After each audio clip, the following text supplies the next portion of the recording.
Welcome to the Mothering with Jesus podcast, where we are real and raw about the ups and downs of motherhood and where we rally together to become the mothers that God intended us to be.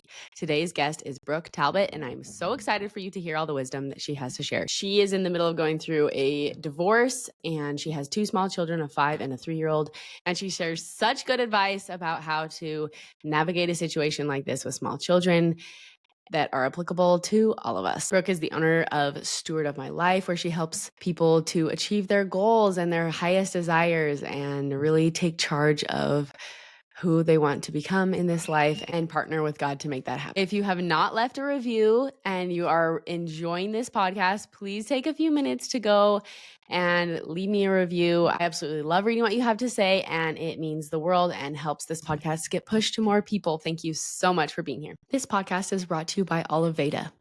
Did you know that 75% of your skincare is probably filled with water? And when we add water to a product, we also have to add preservatives. And these preservatives can be irritating and damaging to our skin. Oliveda is a clean, waterless beauty skincare company. And they also are coming out with makeup this fall, which I'm super excited about. I've been using Oliveda products since October of 2023, and I have noticed a huge difference in my skin. It has helped so much with my hydration, my skin tone, and hyperpigmentation problems. And I know it will help you too. You can look in the show notes to purchase, and you can always direct message me on Instagram at Mothering with Jesus podcast, and we can set up a skincare regimen for your specific skincare concerns. I can't wait to see you glow.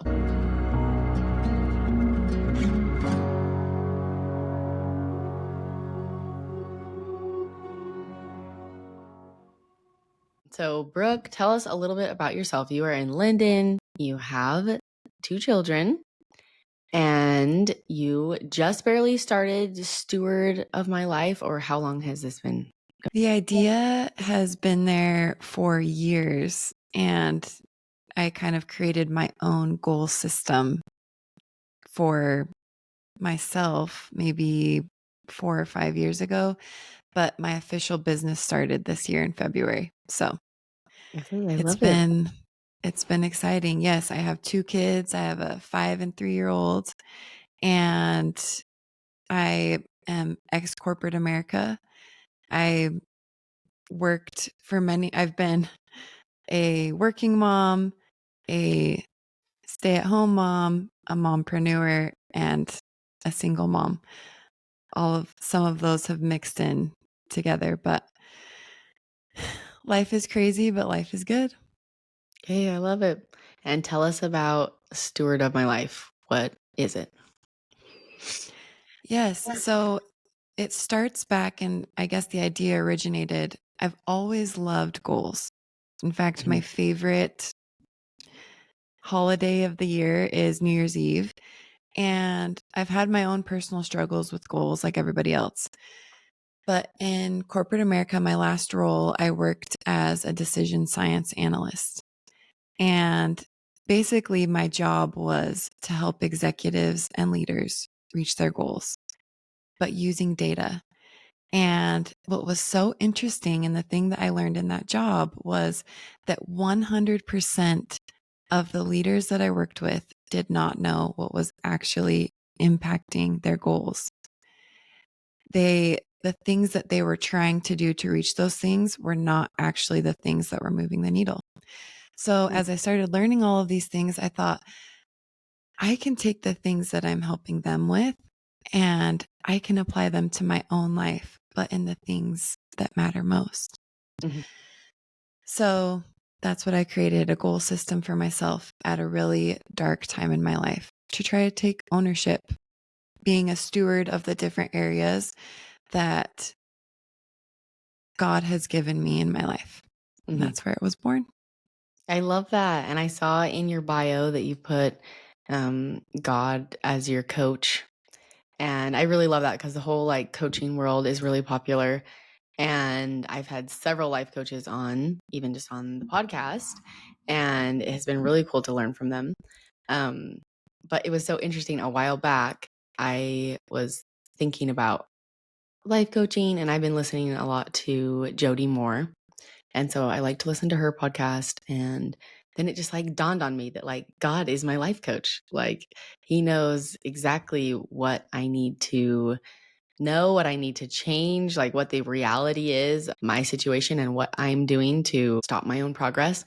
And anyway, so I just loved that you had that in your bio, just that like God can be our coach, right? Like that, I think that's the whole idea of personal revelation and progress in the gospel. Yeah. Amen. And so, like, how do Yes. So I am in the beginning phases of everything. So I kind of have different areas of my business. I'm a speaker, so I'll go and do events, and I do one-on-one goal coaching sessions. Um, I have big plans for exciting things coming. I'll show you a sneak peek of this. okay, This is my please. very first prototype of my Cute. goal system. It's called Steward of My Life. And we're in progress of still making this. There's edits and manufacturing things that we're going through. But Cute. so I'll be sharing that with others. It's what I really like about this system, and what I think a lot of people struggle with, especially in the goal area, is just an accountability piece. And we know that there's accountability to other people and we'll improve that way.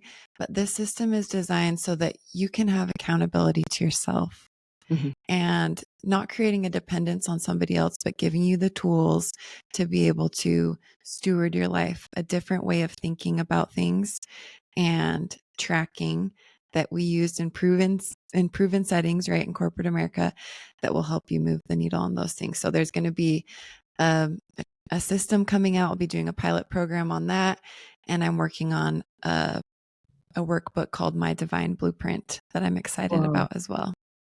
Okay, fun. That all sounds so awesome. I'm excited to follow along and see what you create. That sounds beautiful. Thank you.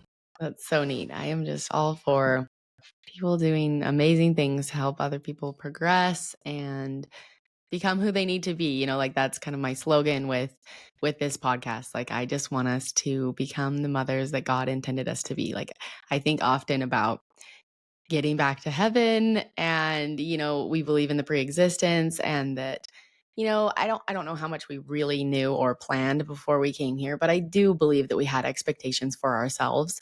And my patriarchal blessing even talks about like my ancestors having expectations for me, and just how like there are many eyes upon me. And so I just often think about this idea of just becoming who we need to be and who we want to be. I don't want to get back to God and then be like, crap, like Yeah. I just did not line up with anything that, I wanted to do or be, so I love what you're doing. That'll be amazing to help people reach their goals and reach their potential. Thank you so much. That's inspiring. I agree. I think that is a part of my mission is I want people to become intentional stewards of their lives so that they can fulfill their life mission and prepare for the Savior's return. I So love that. this is why you are my person. Like you're doing amazing things. Well, thank you. Okay, I also was looking at your Instagram last night, and I will have, all your stuff linked in the show notes so that people can go find you. But I loved this. You asked like, what does it mean to be a steward of your life? And then this is what you wrote. Being a steward of your life is knowing that your life has profound value and purpose. This purpose can only be fulfilled by you. It means understanding the privilege it is to honor and nurture every aspect of your life with care and intention. It means your own choices honor your values and purposefully navigate your path with divine direction. Your life is the greatest masterpiece. Wield it wisely. Such beautiful words. Thank you. We could just like close there. It's so good. But I just love that. Just like we were talking about, just using our divine gifts and talents to create this beautiful life. And it's gonna look different for each person. And like only you and God can know what it's supposed to look like, but I loved the way you wrote all of that. Thank you. Yeah, so tell us where you're at right now, and you're transitioning into being a single mom. Tell us what that looks like. I know you're not the only one going through that, and I'm sure we can all learn so much. Yes, it's interesting the timing of all of this, because actually 1 year ago today is my first day of being a solo parent. Oh, man. And so it's been so interesting to reflect back on the last year, where I was and where I am now. There's so much to this story. I'll kind of give you a picture of what my mindset was. I knew that I could see the path ahead of me, but I didn't really realize the reality of what I was facing. I mean, any trial that we go through feels devastating. We experience so many things. And I remember waking up a year ago today and in my mind thinking, okay, I got this. So something you need to know about me is that I love personality tests, all the personality tests, and I am an achiever. I am determined. And so I had this, okay, despite all the things that are going, I'm going to be able to be a mom and do all the things, and I'm going to be able to do it on my own. Like in my mind, I just thought, if I work harder or I wake up earlier or go to sleep later and do all the things, I will be able to do it. Mm-hmm. So that lasted a day. And Oh, no. my body shut down. No doubt. It hit me. All of the things hit me. I felt like I was hit by a train. And You're dealing with like grief, right? Your marriage was ending, and like that obviously emotionally plays a huge impact on it. You can't just wake up the next day from that and be like, yeah. I'm good. Yeah, the reality of so many things. I mean, I haven't really told you my backstory of working in corporate America and trying to be a working mom, and then having this dream of, I want to be with my kids. Mm-hmm. And I felt like I had just quit my job, let's see, however many months earlier, and I was living my dream of being with my kids, and the reality of, no, everything is going to change. Everything. So I don't know if you've heard of the book, The Body Keeps the Score, but my body was keeping the score. And Mm-hmm. I got so sick. I couldn't eat. I couldn't sleep. I just laid on the couch. I was just trying to survive. And I remember thinking, I don't think I can do this. How am I going to do this? So as I sat, I think this was 3 days that I sat in this state of like survival mode, that I finally received the divine download that I needed from God to help me. And I kind of envisioned myself in water, and my nose was just barely above the water. And I was thinking of all the things that all of us as moms have to do: taking care of the kids, doing the laundry, planning the meals, now having to provide, making sure that they're okay. They're going through this whole experience as well. The reality of everything, and just feeling like, I don't know if I can do anything more. And I just remember the words coming to my mind: you aren't supposed to. You're not supposed to do everything alone. And so it's interesting, every time that I say I'm a single mom or a solo parent, I have to correct myself, because I know I'm not alone. I'm not doing it alone. And I have a quote on my wall that is a scripture. It says, I can do all things through Christ. And it made me sit and question, do I really believe it? Mhm. Do I really believe that I can do all things through Christ? And then the question became, how? It's an easy thing to say, like Mhm. rely on God and through the atonement of Jesus Christ. But how? How do we actually do it? What are practical tools and tips? Yeah. So there are a million tools and things that we could talk about, but I found one of them that is so helpful for me is to verbally we hear about the word surrendering, right? Surrendering our will to God. The one thing that has very much helped me is verbally saying those words of I surrender the belief that I have to do it all. I surrender that it needs to look my way and be good enough to be good enough. I surrender that self-doubt or self-loathing that comes from feeling like I didn't complete all the things that day. I surrender my shoulds. I should have done this, or I should have done that, or I should do this. I surrender my will and replace it with God's plan for my life.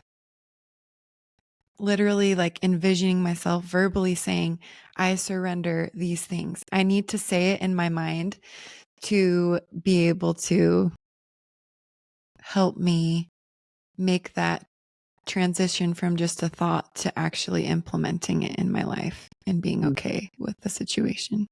Mhm. I And love it.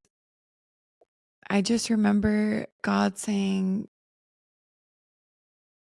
when I asked him, how am I going to do it? All the things that you're asking me to do. I know this is my path.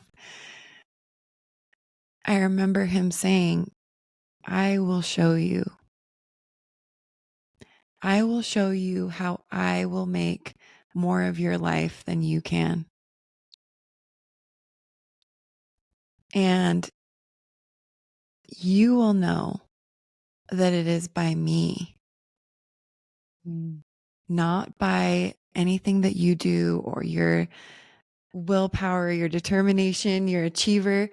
I am going to show you so that you can stand as a witness. And that brought me so much comfort. I just thought, and I knew it was going to be hard. And I thought, I don't want this to be hard. But I truly believe that in our trials, we're not supposed to be able to do it all because it allows us to rely on Him. And then it gives us an even deeper witness of His power in our life. That's transformational. Yes. Yeah. So good. There were so many good things that you've said in there. I love the verbalization of that and not having it um just be a thought. I 100% agree that that next step of like speaking it helps it become more of a reality. And I loved that you said um to surrender like your definition of how something needed to be done. I don't know if those were your exact words, but I feel like I'm at the cusp of learning this, that like something doesn't have to look the way that I'm envisioning it for it to be done right. And um just like you said, like God really is gonna show us the way. I think that's so neat. Like I'm learning it like with my household right now. I um would really love for my house to look perfect all the time and to just have a really clean home. Like that's important to me. And I'm not saying that I'm going to throw that out the window, but I'm just recognizing that I'm just too far. You know, I need to get back back in the middle somewhere of like, it's okay if there's a few toys on the ground and that, like, I don't need to drive myself nuts and my children nuts trying to have everything perfectly organized. And I'm with you, like, I definitely, feel like I have to be the one to do it all, even though, um, like, I have a lot of outside support, like, my mom lives close and my husband is very helpful. Like, I just feel like I need to be the one here all the time. I need to be the one educating my children because I homeschool, and, like, I just Oh have to my. do it all. And I just am recognizing that, like, I can't. Like, 1, it's just not possible. Yeah. It's not gonna go well. It's not supposed to. It's not yeah, we're not supposed to be able to do it all, and that's the hard part for my mind too. I'm like, I feel like I should be able to. If these are the tasks that or the calling that God has called me to or the things that he's asking me to do, then shouldn't I be able to? But it's just like you said, it's another indicator that no, we are supposed to this is the exact experience he wants us to have, and we're supposed to rely on him and his Exactly. strength. So I love what you said. And side note about the homeschooling, I'm like, we need to talk about that because my kids are little. Like my daughter's about to start into what would be kindergarten, but we're doing homeschooling things and Oh, have been. cool. So Oh, that's exciting. we'll have to chat about that. It's a lot. It We is. all feel it, I think, as mothers, It really regardless of is. the situation. Yeah. Yeah, and yeah, what brought you to homeschooling? How did you feel like that was right for your family? Yes. I grew up I'm the oldest of 5, and so I was the guinea pig, my parents' guinea pig with educational things. I started out in Spanish immersion. I went to a private school. I then went to a charter school that didn't have grades, but there was electives like we could do rock climbing or we could do garage band, learning how to or instruments. It was almost felt Yeah, like college. You could choose your classes, but there wasn't any grades. So I cool. was exposed to a lot of different learning things. Cool. And when I decided to quit my job, I know that God has specific gifts and talents that he's given me and that divinely as mothers, we have the gift of teaching. So I kind of just experimented. I thought in this whole realm, goals and being a steward of my life, one of the areas is being a steward of my children. And as I thought about that, of what does that look like for me? And if my children could articulate the things that they wanted or goals that they might have, what would that look like? So as I partnered with the Lord and those things and seeing their love and natural desire for learning and the things that they were drawn towards, I kind of crafted my own little curriculum for them. Oh, cool. And so, yeah, I started out small, just teaching them the basics of reading. Mhm. And I just realized how fulfilling it felt, how much I loved it seeing them grow and do those Yeah. things. So now Yeah, we're figuring it out. it's really neat to watch them learn, like, just seeing them get something or watching something be really hard for them and then having it click, it is really neat.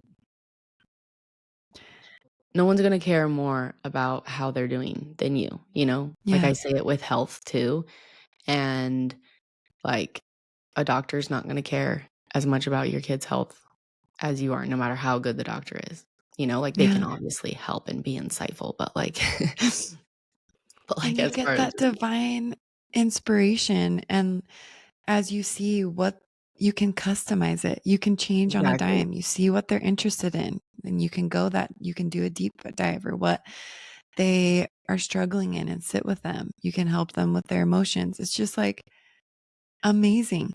Yeah, and just being able to add God into, like, the whole process and, um, just, like, being able to teach about Him throughout. I just think it's so cool. It just helps make like the whole family life more like fluid because you're just adding gospel and learning and like character building and just like this is our family. You know, it's not so separated as like you go to school and you do this and this and this. Yes. Okay, so going back to being a single mom, what are some of the other things that you have learned this year? That's a long time to be doing this. So what happened after your coming to Jesus My coming to moment, Jesus moment. realizing that you needed more help? Rely on him. Rely on him. Man, there have been a lot of learnings, but one of the things I feel like I've always had relationship with God, but there's nothing like a huge trial up level you is how I'll put it. Exactly. That's such Up a good level way to you. put it. Up level. Because I feel like we all like do have a relationship with him, right? But it has to like grow and increase. I mean, that's why the people in the scriptures are just given trials. God has to have a way to turn them back to him. Yes. And up level, give us a chance to up level. So I remembered on my mission, at the beginning of the mission, at least when I served, they had this 12-week program. It was like the first 12 weeks, and you would get trained on how to be a missionary. And I remembered as I was about to end my mission, thinking they need some kind of program, like a 12-week program for ending your mission because of all of the feelings like you're coming to a close. And here I was feeling like I was starting this new chapter, right, with this trial and ending a chapter just in this weird Yes. place. And so on my mission, I decided I created a 12-week program for myself that I called the Refiner's Fire. And so those words came to my mind, a year ago of I'm in the refiner's fire. And so as I went back through this, looking at this program that I had made for myself on my mission, there was a week that I focused on what I called to know God. And the scripture that I had written in there was John chapter 17, verse 3. And this is life eternal, that they might know thee, the only true God, and Jesus Christ, whom thou hast sent. So I remember thinking, do I know God? Do I really know him? Do I know Christ? When we know someone, then a few things change. We trust them and we're able to rely on them. And so if I'm trying to do all these things in my own strength, then how can I rely and trust on, how can I know them better? And so the questions came to my mind of, well, how do I know somebody? I think we have all different ways of getting to know somebody. I think the quick ones that come to mind are, well, speaking with them. I don't know if you have any special ways that you like to get to know somebody, whether it's a family member, a new friend, or even your kids that come to mind.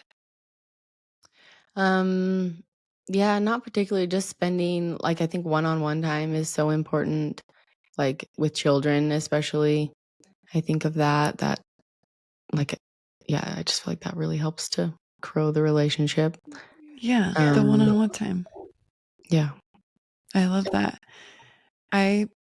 One of the things that I realized as I was thinking about what are my best conversations that I have with people that I really get to know them. And I love walking and talking. I love going on walks and I love talking. And I'm like, why are my best conversations?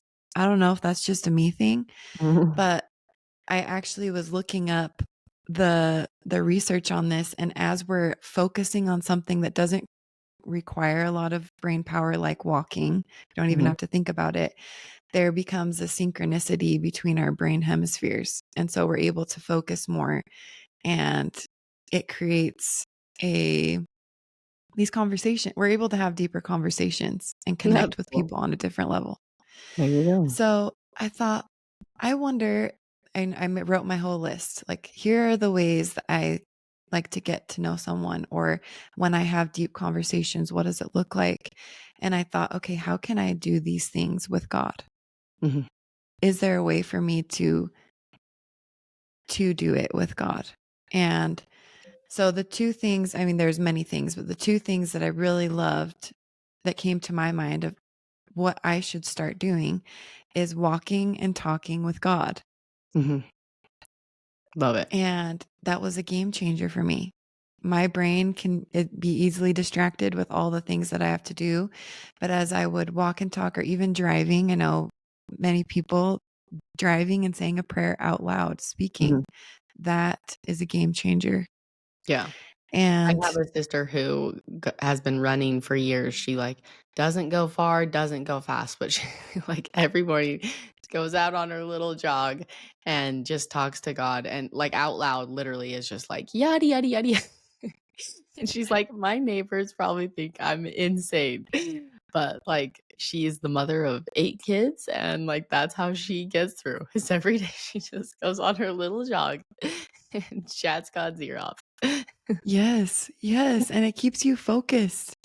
And I think then having that, I loved what you said, the one-on-one time. It's intentional.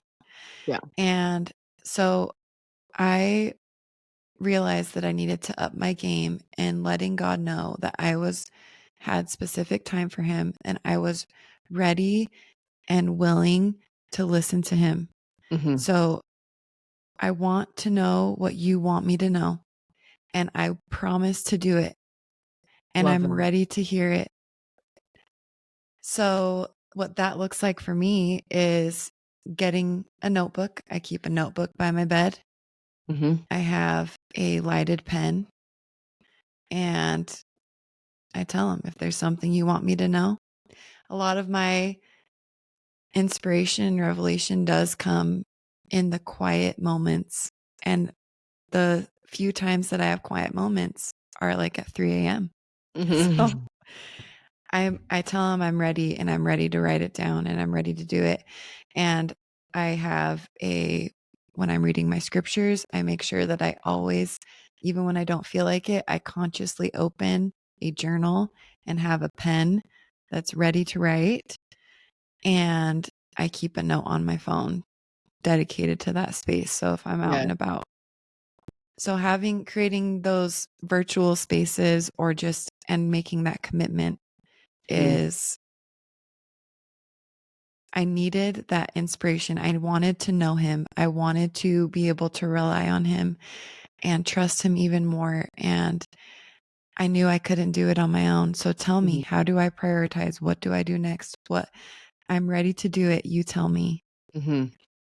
Oh, I love that. That's so good. I same for me with like the note on my phone and just trying to create that space and trying to just always like draw your thoughts back to God. You know, like I just think of our sacrament, like, you know, our baptismal covenants that we're renewing every time we take the sacrament. You know, and just like always trying to remember him. And I think like this is the nitty gritty. This is like how you do it, right? Like always turning your thoughts back to him. 3 a.m. being ready. You know, whenever you want to talk to me, God, I am here. Yeah. Yeah. It's so powerful, and it's scary to make that commitment of like, okay, I will, when he knows that we'll give him the space, and he knows that we're committed to acting on what he tells us to do, it's scary because you're like, Yeah. what He'll are you tell going to you tell me to things. do? I think that's such a good point to bring up because I think that can hold us back from creating that space with him. And I agree that it can be intimidating because he's going to shake up your life. He's going to tell you to do things differently. He's He's going to put you through the refiner's fire. He wants you to change. He wants a different person, you know? Yeah, because going back to those beliefs of like, this is what my life should look like, my life, or these are all the things that I need to get done. And if God says, today, this is what I want you to focus on, and you see your pile of laundry, you have to be able to be willing to let go and look at his successes for your life may not look like what you think success looks like. Exactly. Your failures, what you see as major failures at the end of the day as a mom, may not be his failures at all. You may be acing your life as a mother, and it does not look the way that you thought or think it should look. So he needed to give me the divine teaching and the divine learning of, it's a paradigm shift, Brooke. You have to let me teach you. I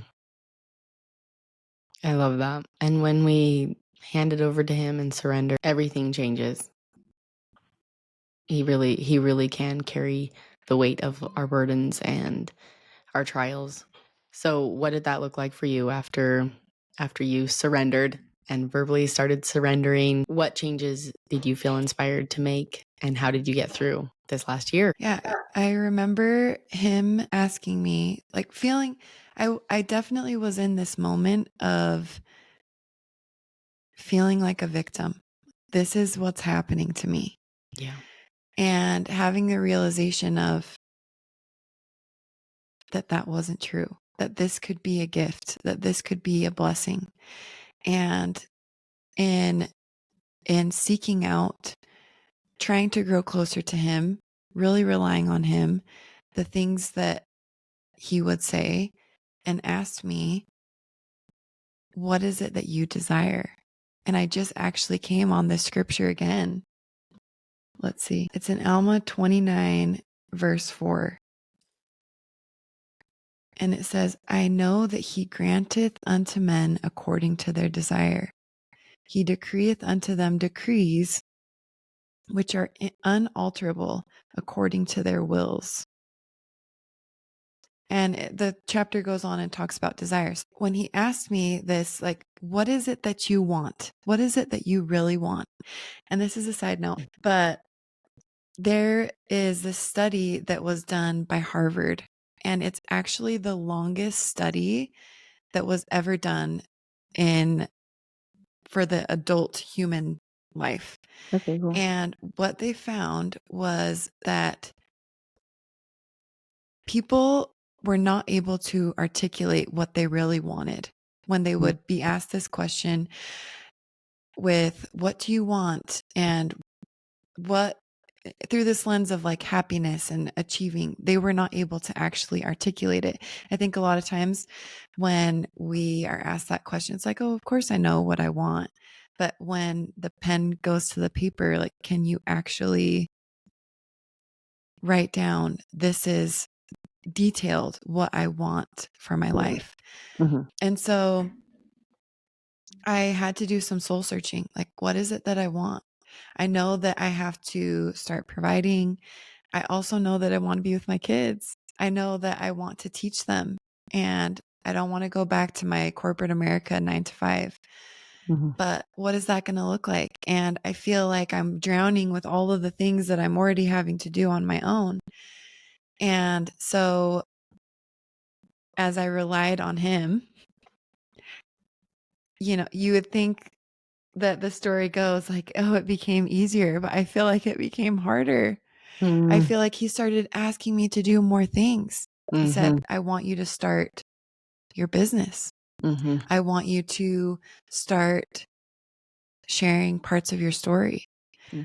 Which was terrifying for me, because I thought, no, nobody knows any of this stuff. It's so vulnerable.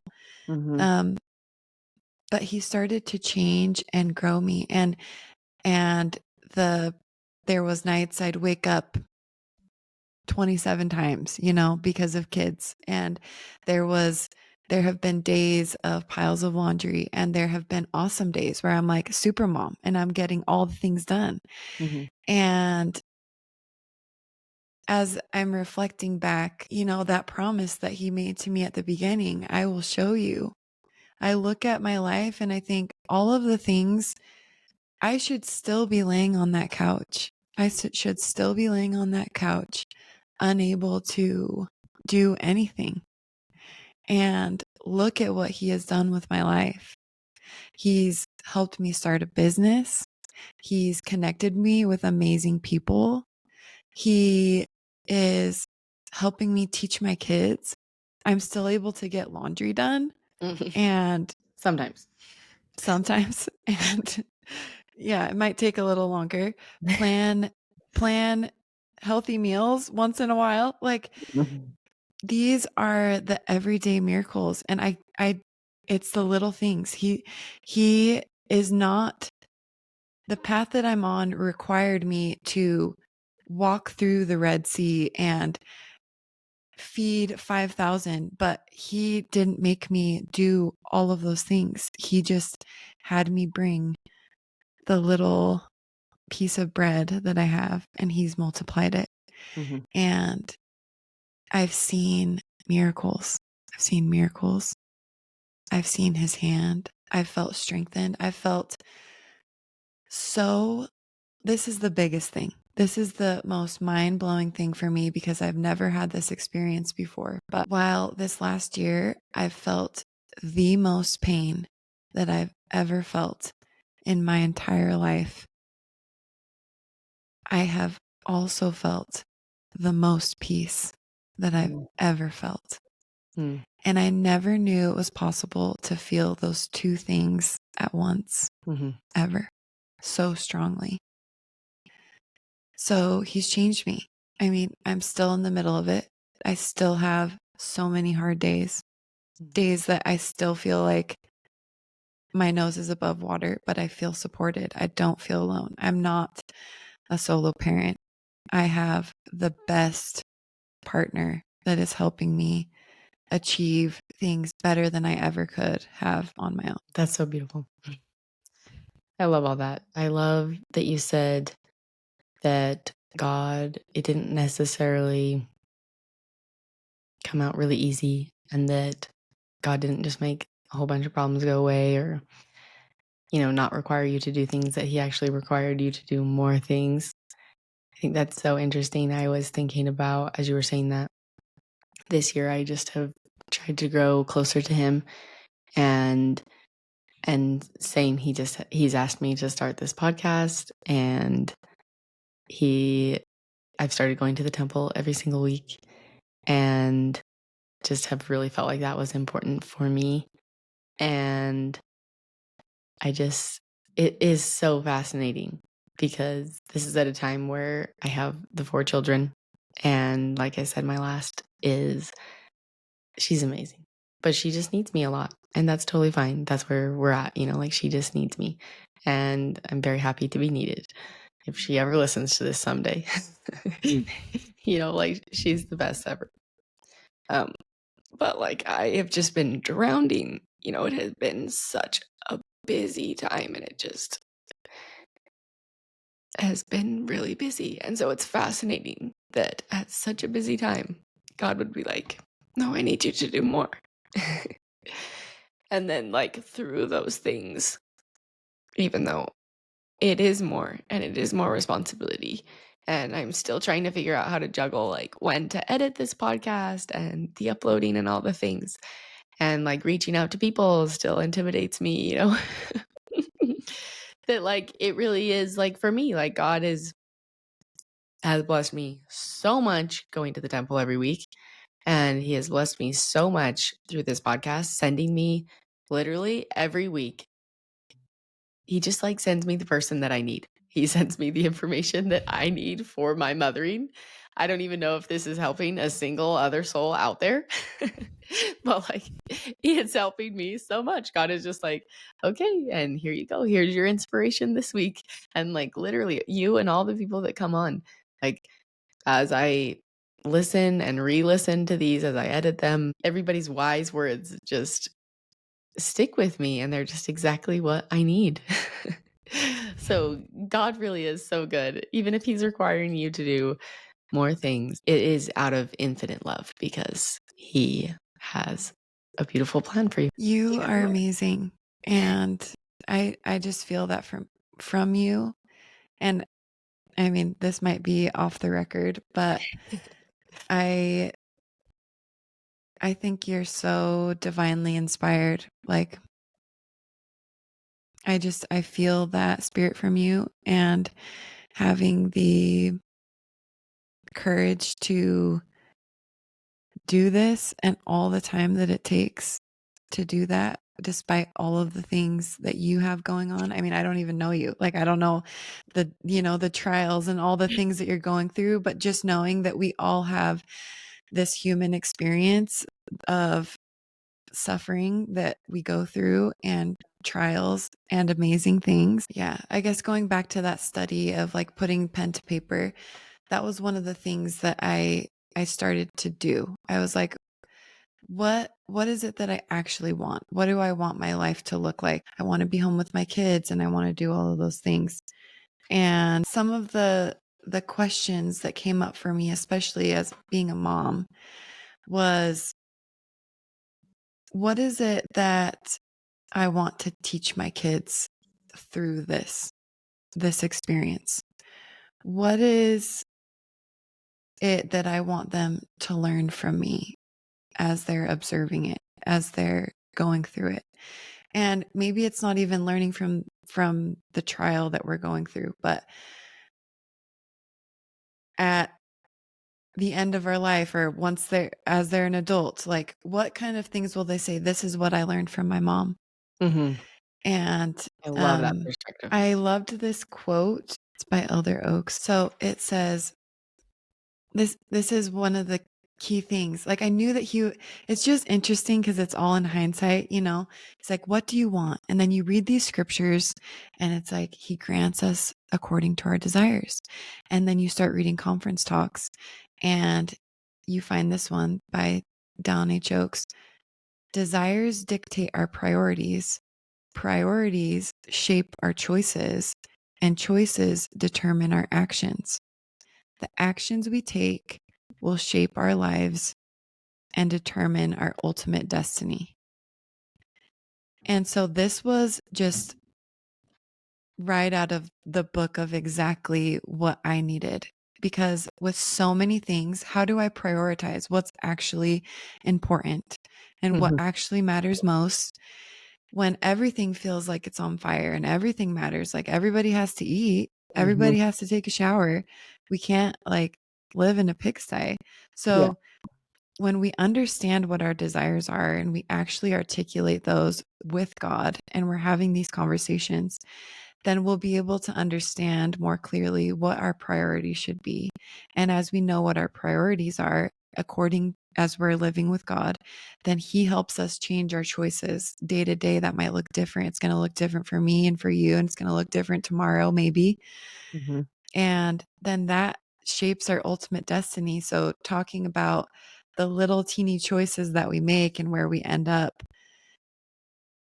I knew that it was so important that if I was trying to take all of these things in my own strength and do things my way and the way that I thought I needed to because of the situation, He has a better perspective. I'm going to end up in a different place, and I need to end up where He needs. I need to really soak in all the learning from this and just become, who do you want me to be? I'm here. I'm surrendering it, my life, because it's obviously broken. All the things that I've been doing obviously have not been working. Mhm. So please help me. And I love this quote that I saw. It says, when you pray for flowers, like, you think about your desires and you start praying for those things. You pray for flowers, then get ready for the rain. And we Mhm. kind of already talked about that, but that it's not going to be all sunshine and roses. There will be sunshine and the roses will come, Mhm. but we don't decide the process to get to those desires. And so I loved what you said, even about Him asking you to do the podcast, and whatever other desires of your heart, deep in your heart, that He that you have communicated with him and the things that he's asking you to do, it's a testament that this is the path. This is the path to get the things that you desire. And we don't get to choose the path or the process or really what it looks like. We just get to choose if we show up. We get to choose if we walk it and what kind of attitude we have while we go through it. And I guess the final thought that I have is, because of that achiever nature in me, like, I can do it. I will not accept failure of all of these things that I'm supposed to do every single day. I in that, Brooke, you need to give me more of the burden. You need to get out of the way. How am I supposed to work in your life and do the things for you if you keep trying to do it all on your own? He'll let me do it. He'll sit there and he'll continuously say, I'm here. You don't have to do it. You're not supposed to run faster than you have strength. I want you to get sleep. I want you to have some good meals. I want you to have joy and become the person that you're supposed to be. Let me do some of the work. So those are other lessons learned. I loved that you said the roses are going to come. There will be sunshine, but you don't get to pick the path. I totally agree that, you know, God is going to teach us in the best way that's going to be long lasting. You know, often we just want our trials to just be like quick, or like the teaching moments to be quick. Let's get through it. But like, he has to leave us in there long enough so that we actually learn it, so that we actually remember it, you know. And I think the coolest part about, because, you know, whether you choose to be inside the gospel or outside the gospel, whether you choose to partner with God or not partner with God, like, there's going to be hardships in your life, right? Like, the gospel isn't hard, life is hard. Like, this is just hard for all of us. But the beauty of partnering with God is that, like, amidst that, you're going to feel peace. And that, like, even if you're going through something rough right now, that he is offering you peace, and he's offering you steps of what to do daily. And, you know, these steps may, like, you might still be in the bottom of a hole that, like, just like you said, like, this has been a whole year of you, you know, parenting solo. Not really, because he's with you, but you know, a whole year of this, and you're not at the end. God didn't magically just take it all away. Yeah.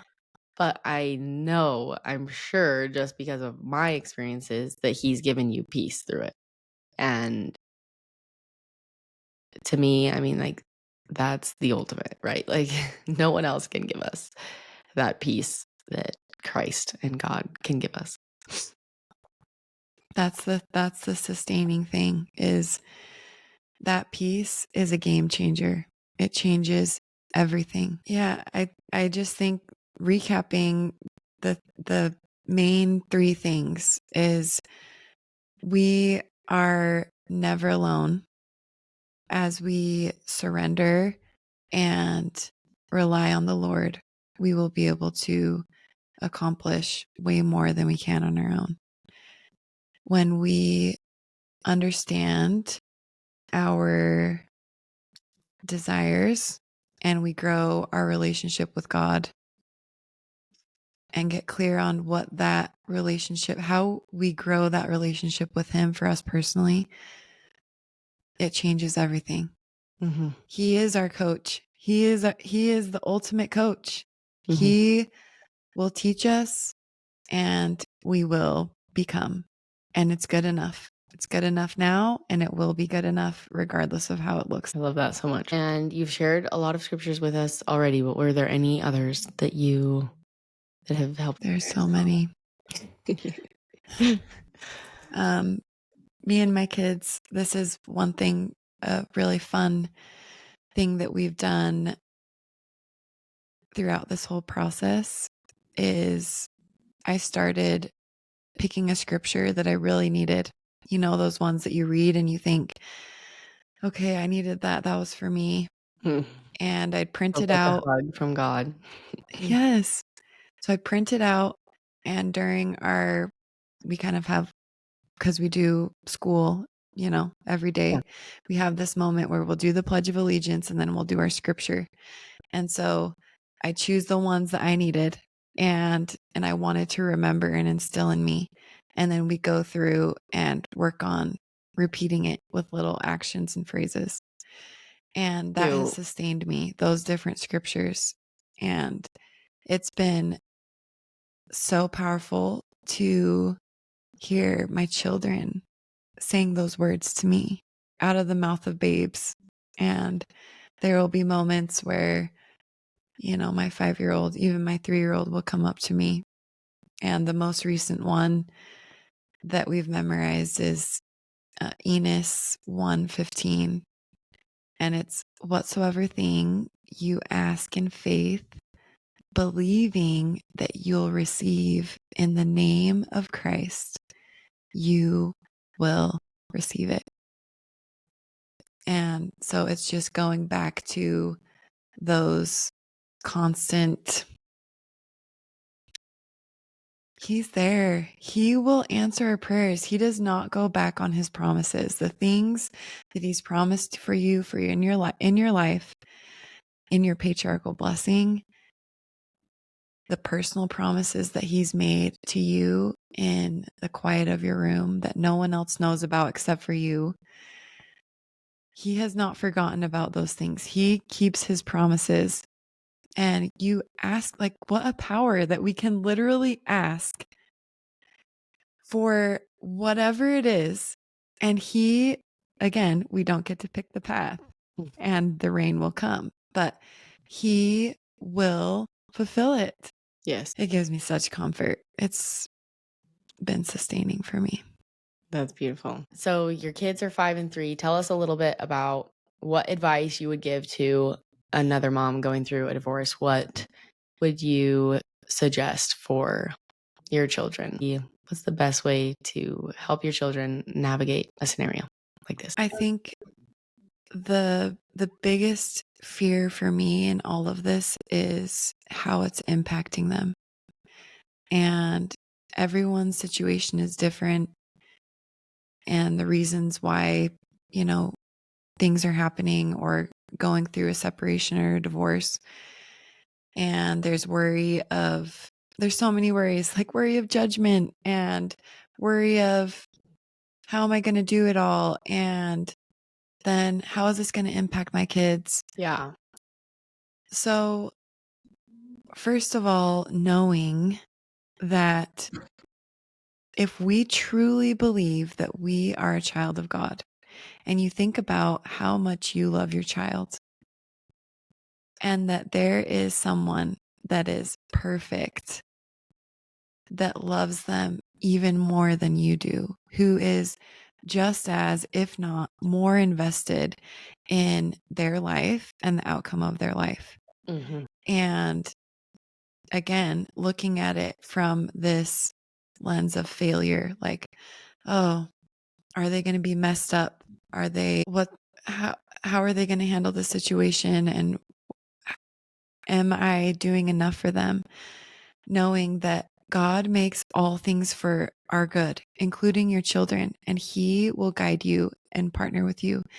And they need love. They just need love.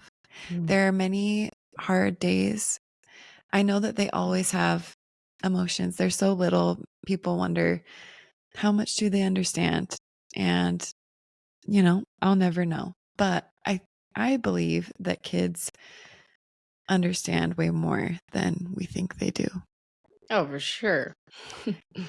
And so I make sure to do a daily check-in with them. I have a whole emotional resilience thing that I do with my kids, and it's really teaching them about emotions. And it started learning about those things for myself, Cool. because being able to identify what I'm feeling and knowing that what I'm feeling is okay, allowing myself to feel it, and what are the behaviors that I have that I can do to get out of that. I'm like, I should Mhm. bring a few of these cards really quick because I just want to show Yeah, you. They're please. okay. So I have this little place that I've created in my house called a calm corner. You may have heard of it. It's I need a calm corner. I'm loving this already. I don't even know what it is, but yes, okay. I'll tell you a little bit about a calm corner. So basically, you're just creating a space, a dedicated space in your home for you to be able to go and feel safe to feel whatever emotions you're having. So, um, it's kind of going away from the timeout situation, but we go there with all things. It's like when we're feeling big emotions or we're feeling sad, or even if we're wanting space or whatever it is, it's we call it the calm corner. And I have a few pictures that I've found. Like and I've laminated these. They have tape on the back. Like it's simple, so they can pull them off and they can look at them cute. with different little things. And a lot of them are mantras, like things that I want to remember myself. It's okay to feel your feelings. See, that light is bright. Need help, be different, have feelings, be yourself, etc. So they're able to go through and kind of select, what are you feeling? And I love it because they can look at the actual emotion and then we can Yeah. talk about it. And look at the picture It's of okay. Christ. And That's no, cute. it's okay. It's okay to feel that emotion. And what can we do? There's this other little chart that shows like what are activities that you can do if you're feeling some of these emotions. So, Cute. Did you make these? no, these I found these off Etsy. Okay, cute. There's so many different kinds, so you can find. Maybe I'll have you send me the link so I can put it in the show notes too. Yeah. I really like this idea of the calm corner for everybody, but like especially in a situation like this, I love like or anybody going through any sort of like big major struggle. You know, they always say like kids are so resilient, and yeah, they are, but also like I do think that if it's not processed correctly, like that we just carry it as trauma and Mhm. that we have to unravel it as adults, right? Yeah. Yeah. And so I think that's really cool that you are being so intentional about this and just giving them what they need. I love the calm comber. I'm gonna make one. It's so cute. And I loved what you said about God is also in their corner, right? Like he is so aware of everybody in this situation and what all of you guys' needs are. And you know, right in Preach My Gospel, it one of my favorite lines, it just says that everything that is unfair in life can be made up through the atonement of Jesus Christ. And that replays in my head frequently because, you know, I'm not even going through a separation or a divorce, but I know that I am creating issues in my children, right? Like I know I'm giving them traumas because of my weaknesses and my shortcomings. And how cool to know that no matter what the situation, that like the atonement really makes all the difference, right? That's the whole point of the atonement. The whole point of Jesus Christ is to carry us through these hard times during and later. Like he's just going to make up all the difference. And there is just hope and happiness ahead. Yes. I know it, and I have to cling to that. And I will say there are things that will come up, right? There will be feeling things, and God has opened my eyes to when they've needed help in different ways. And a lot of times it comes up at nighttime. Mm-hmm. Like I'll notice it's not in a way that you think, right? It's like the blanket isn't on just right, or the stuffy is not Mm-hmm. cuddling them perfectly. And it's in those moments being able to ask the questions. I notice you're feeling frustrated. Are you okay? Mm-hmm. And so I can't tell you how many times of that's when they haven't made that connection that there's something deeper, and the tears come. or the real frustrations come out. So just being able to see there may be different outbursts or things that are happening because of what they're experiencing, just like we do, just like we have. They don't know how to bring those things up. So being able to talk to them and tell them it's okay. It's okay to feel frustrated. It's okay to feel angry. It's okay to feel sad. And being honest about the situation. I love that. I'm learning as I go, but those That's are some beautiful. of the little ideas. Yeah, I think those are great. And I love what you said about recognizing that they're not going to be able to just verbalize, like, hey, mom, I'm feeling a little bit worried about this, Mhm. like just that it comes up, just like you said, in the way that you wouldn't think, but that as you're willing, God will open your eyes to that. That's so beautiful. One thing I loved what you said, like we know that because of our imperfections, we know that we're creating these things and we're like, I get stressed out. I'm like, oh, I don't want them to learn this from me. Yeah. I keep this around. It's kind of bent, but I call this the peacemaker. And it's a little card I created for myself Oh my of, gosh, you and all you're creating all of these oh things. my You're goodness. amazing. No, this is literally this is a part of being a steward of my children. Um, I recognize there's certain triggers that I have, especially with raising kids and different things that come up during the day that I do not want to show up as that person or be that person. So I created this card that I laminated that I can stick in my pocket and carry around with me. And I Okay. call it the peacemaker. And so I give an example of what things happen. Like if there is somebody hurting each other, or if there is yelling, or if someone is ignoring what I ask them to do. Mhm. And then I literally go through step by step of how I desire to show up. What would my ideal or higher self, how do I want to show up in those situations? And I literally write it down because we all know how we want to show up. It's Mhm. in the moment that it's so hard. Mhm. So I won't always need this peacemaker card Yeah. as I practice, but I'm able to pull it out in those moments, take a deep breath, and look at Go here's my to next go to step the of calm what I corner. do. Yes. I'm Here's my creating the next calm step. corner for me. Let it be known that I will probably spend more time in the calm corner than anybody else. Yes, it's awesome. And my 5-year-old will tell me, "Do you need to go to the calm corner?" I'm like, "Yes, Yeah. I actually do. I actually Yes. do. I always do, Let's go do it." yes. I always do, like, with my kids when they're stressed, I'll, like, hold their hand and try to create space for, like, their anger, and just be like, "Okay, I'm feeling calm. Do you need to borrow some of my calm? Hold my hand or come sit on my lap." And, um, my little 6-year-old, she'll be like, "Mom, I'm feeling calm. Do you need some of my calm?" So So cute. it's so cute.